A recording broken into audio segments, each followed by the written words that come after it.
ব্যভিচার করেছি, জেনা করেছি, অবৈধ সম্পর্ক করেছি। নবী সাল্লাল্লাহু আলাইহি ওয়াসাল্লাম তাকে বললেন, তুমি কি বলছো?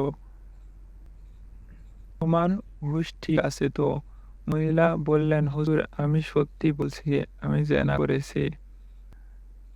তার জন্য আমি গর্ভবতী হয়ে গেছি। মহানবী সাল্লাল্লাহু সাল্লাম বললেন, তুমি কি এর পরে একজন সাহাবীর জিনার শাস্তি মৃত্যুদণ্ড দেখনি?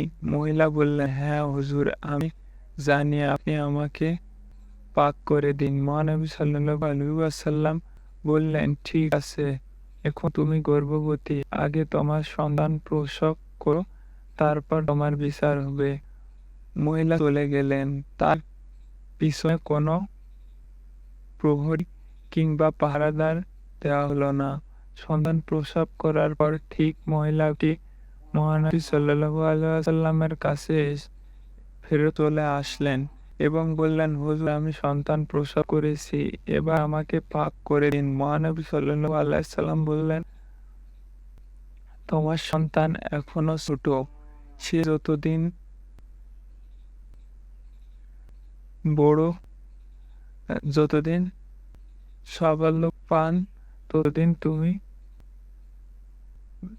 মুক্ত। মহিলাটি চলে গেলেন।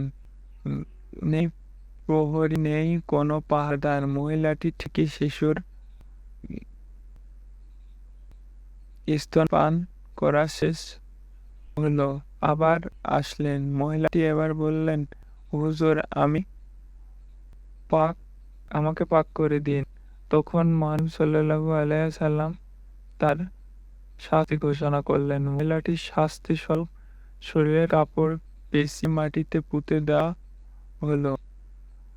সকলকে পাথর নিক্ষেপে মহিলাটির মৃত্যুদণ্ড দেওয়া হলো। মহানবী সাল্লাল্লাহু আলাইহি ওয়াসাল্লাম মহিলাটির জন্য আল্লাহর দরবারে দোয়া করলেন।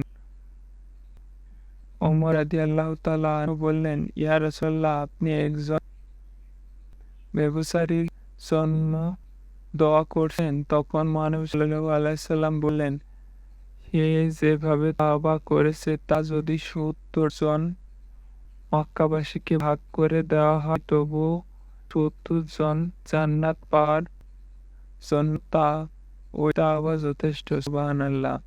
তো বন্ধুরা, আজকের ভিডিওটা কেমন লাগছে অবশ্যই কমেন্ট বক্সে জানাবেন। আর ভিডিওটা ভালো লাগলে একটা লাইক দিবেন, কমেন্ট করবেন, আর চ্যানেল নতুন হলে সাবস্ক্রাইব করবেন।